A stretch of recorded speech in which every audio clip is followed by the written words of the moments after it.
Dengue का season आता है, पर क्या आपको पता है कि कौन से 3 टेस्ट है जिसको आप करके पता कर सकते हैं कि आपको डेंगू हुआ है? और सबसे बड़ा सवाल कि डेंगू में प्लेटलेट्स कम क्यों होते हैं? चलो मालूम करते हैं। पहला टेस्ट NS1 एंटीजन, ये इन्फेक्शन के पहले दिन से ही पॉजिटिव आ सकता है। डेंगू के अर्ली साइन में ही इसे डिटेक्ट कर सकते हैं। Test number 2, IgM antibody. ये इन्फेक्शन के 3 से 5 दिन में पॉजिटिव आता है और इससे मालूम कर सकते हैं कि डेंगू का इन्फेक्शन करंट हुआ है। तीसरा टेस्ट IgG एंटीबॉडी, ये बुखार के दूसरे हफ्ते में आता है और इससे पता कर सकते हैं कि डेंगू पहले भी हुआ था।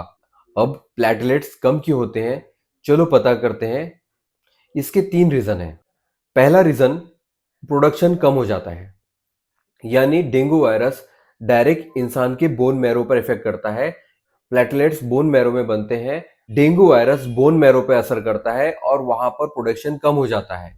दूसरा रीजन, डिस्ट्रक्शन बहुत ज्यादा होता है, यानी आपका इम्यून सिस्टम जब डेंगू के इन्फेक्शन को ठीक करता है तो साथ में हेल्दी प्लेटलेट्स को भी खा जाता है। तीसरा मेन रीजन, कंजम्पशन ज्यादा होता है।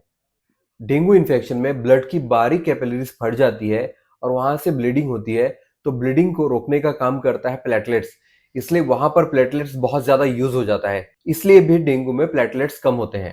तो ये 3 रीजन है प्लेटलेट्स कम होने के। तो याद रखो, प्रोडक्शन कम, डिस्ट्रक्शन ज्यादा और कंजम्पशन ज्यादा, इसलिए प्लेटलेट्स ड्रॉप करते हैं। अगर आपको वीडियो यूजफुल लगी है तो लाइक करें, शेयर करें। Stay safe, stay smart.